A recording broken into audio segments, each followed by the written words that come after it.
نحمده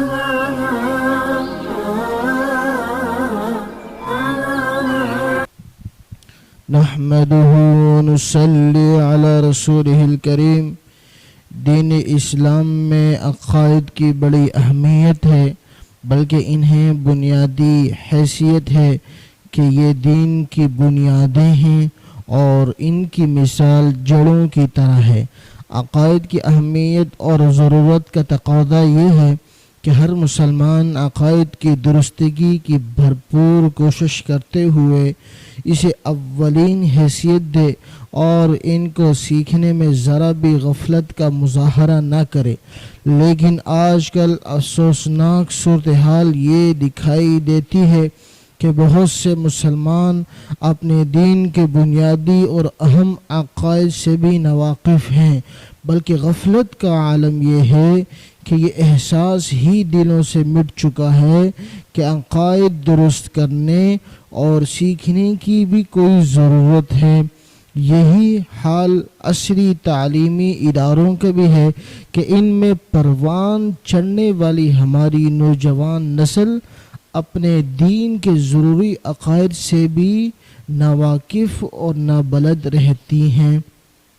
اس ساری تشویشناک صورتحال کا جو خطرناک انجام سامنے آنا لازمی تھا وہ یہ کہ ہمارے مسلمانوں میں الحادی اور کفریہ عقائد غیر محسوس انداز سے پھیلتے چلے جا رہے ہیں اور وہ ملحدین اور متجددین کے گمراہ کن نظریات کے شکار ہوتے جا رہے ہیں، جس کے نتیجے میں فکری ارتداد غیر محسوس انداز سے پھیلنے لگا ہے۔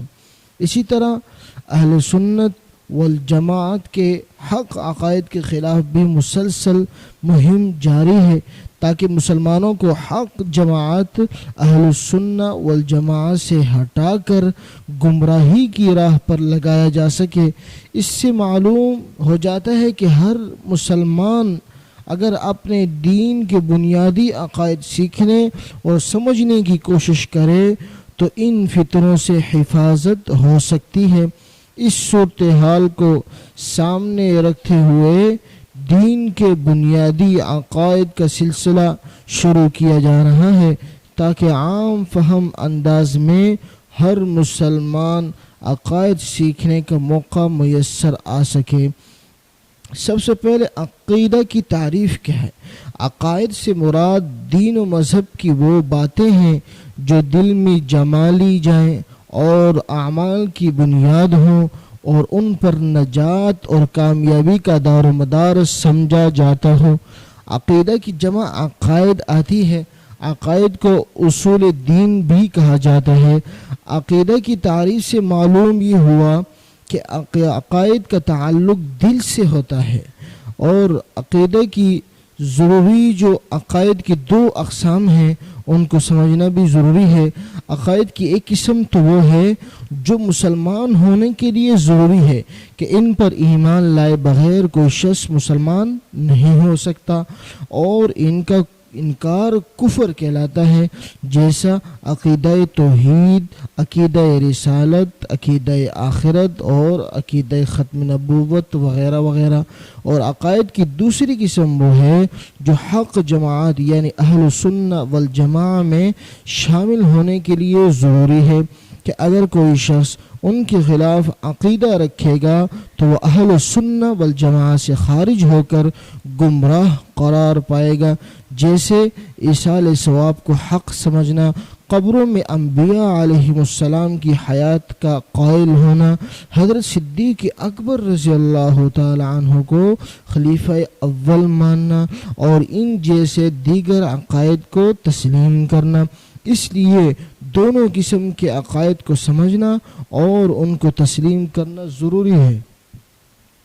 عقائد کی درستگی کی ضرورت اور اہمیت کا اندازہ اس سے لگایا جا سکتا ہے کہ دین اسلام میں عقائد کی مثال بنیادوں اور جڑوں کی ہے، جبکہ اعمال کا درجہ شاخوں کا ہے۔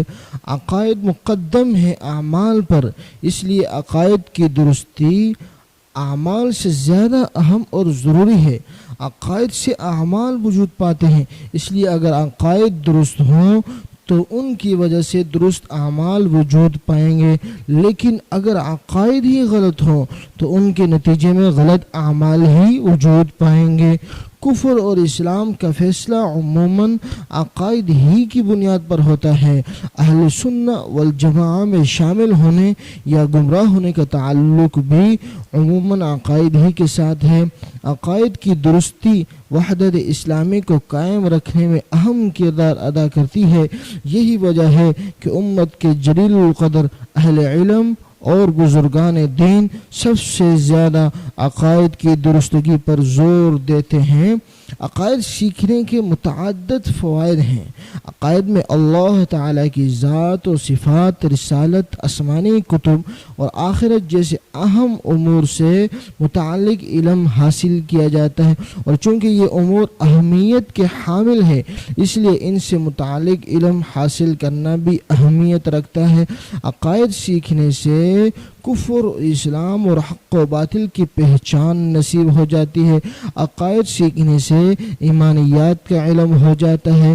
عقائد سیکھنے سے اہل حق اور اہل سنہ والجماعہ کی پہچان ہو جاتی ہے۔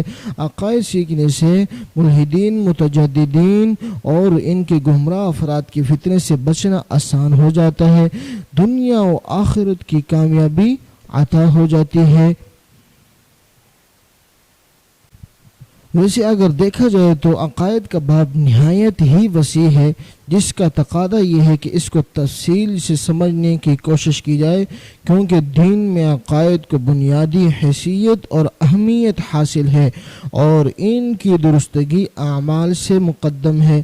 البتہ ان میں سے بنیادی طور پر 6 چیزیں ایسی ہیں کہ جن کے بارے میں کم از کم ہر مسلمان کے عقیدے کا صحیح ہونا نہایت ہی اہمیت رکھتا ہے۔ سب سے پہلے اللہ تعالیٰ کی ذات اور صفات کے بارے میں عقائد، نمبر 2 تقدیر کے بارے میں عقائد، نمبر 3 حضرت انبیاء کرام اور حضرات صحابہ کرام رضی اللہ تعالی عنہم اجمعین جیسی مقدس شخصیات کے بارے میں عقائد، نمبر 4 آسمانی کتابوں کے بارے میں عقائد، نمبر 5 فرشتوں اور جنات کے بارے میں عقائد، نمبر 6 موت، قبر، برزخ، آخرت اور جنت و جہنم کے بارے میں عقائد۔ یہ 6 چیزیں بہت ہی اہمیت کے حامل ہیں۔ اللہ تعالی ہم سب کو عمل کرنے کی توفیق عطا فرمائے۔ وآخر دعوانا الحمدللہ رب العالمین۔ دوستوں، نیکی کی بات آگے پہنچانا صدقہ جاریہ ہے، اسی لیے اس ویڈیو کو جتنا ہو سکے شیئر کریں اور نیچے کمنٹ میں اپنی رائے سے ہمیں آگاہ کریں۔ ارے ناظرین، آپ ایسے ہی جا رہے ہیں، ہماری ویڈیو کو لائک اور شیئر تو کر لیجئے، اور ہمارے چینل کو سبسکرائب تو آپ نے کیا ہی نہیں۔ یہ بالکل فری ہے، اسے سبسکرائب کرنے سے آپ کو ہماری ویڈیوز روز نوٹیفیکیشن کے ذریعے مل جایا کریں گی، تو ہمارے چینل کو جلدی سے کر لیجیے سبسکرائب۔ ہم آپ سے ملتے ہیں کل اسی طرح کی کسی اور ویڈیو میں۔